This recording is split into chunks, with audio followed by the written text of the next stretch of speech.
Hi, here we're going to take a look at the different power units that are available for the NX I/O system. The power lines in the NX unit are separated in two different lines.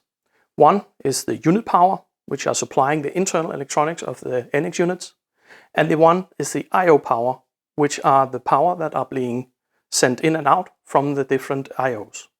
The two power lines are separated in order to make it possible to make a complete separation between the power going to the units and the I/O power. And this is to mitigate potential EMC problems. And in order to do this, you need to have two power supplies connected to the unit. I'm not just saying this because I come from a company that sells power supplies, but this is actually something that can help you a great deal with mitigating EMC on your machine. First off is the unit power. The unit power can be separated with the use of the PD1000.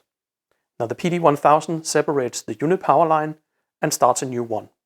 Each PD1000 can supply up to 4 amps into the rail. When you have your project in Sysmux Studio, you can see when you design your I/O system, then you might get this warning underneath.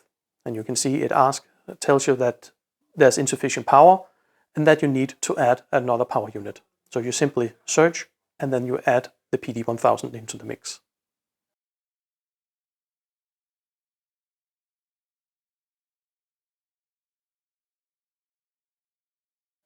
So this means that now we have here from the CPU is supplying the unit power, but out here I have my PD1000 and this means it separates here and the rest here is on a separate power line. Like the PD1000, we have the same for the I/O power. They are just called PF. So PF 630 or 730.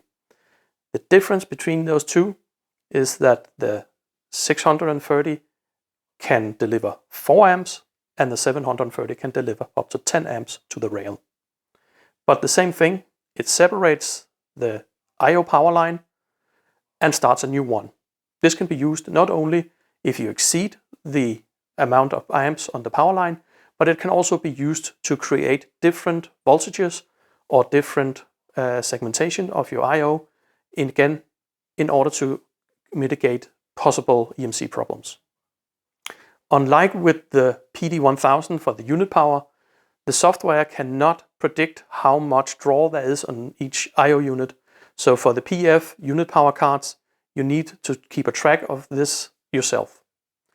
But you can add them inside the software, just like the unit power.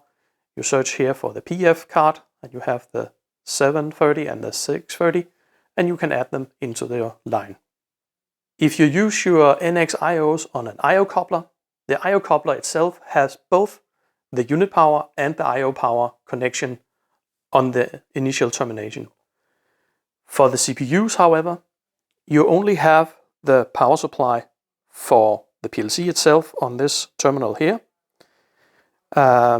So in order for you to supply your I/O units, you need to add a PF unit in front here. So again, if you're using one of the PLCs, that can be the NX1P2, NX102, and the NX5, then you need to add a PF card in front in order to supply your I/Os. For the last type of unit, we have the PC units. And the PC units are meant to help you terminate your wires next to your I/Os. So these 3 units, we have the PC10, which is all ground connections. We have the PC20, which is all voltage connections. And then we have the PC30, which is a mix of both ground and voltage. So you use them next to your other I/Os. So here I have an example. So this unit out here is an I/O link unit, and you can see there's plenty of terminals for all the wires. But the unit next to it is a 16-point unit, and here you only have the either in or outputs. So in order to terminate your voltage and ground connections, you can add this PC unit next to it, so you can terminate in the ground and voltage terminals. So this was a short run through of the different power units for the NX units.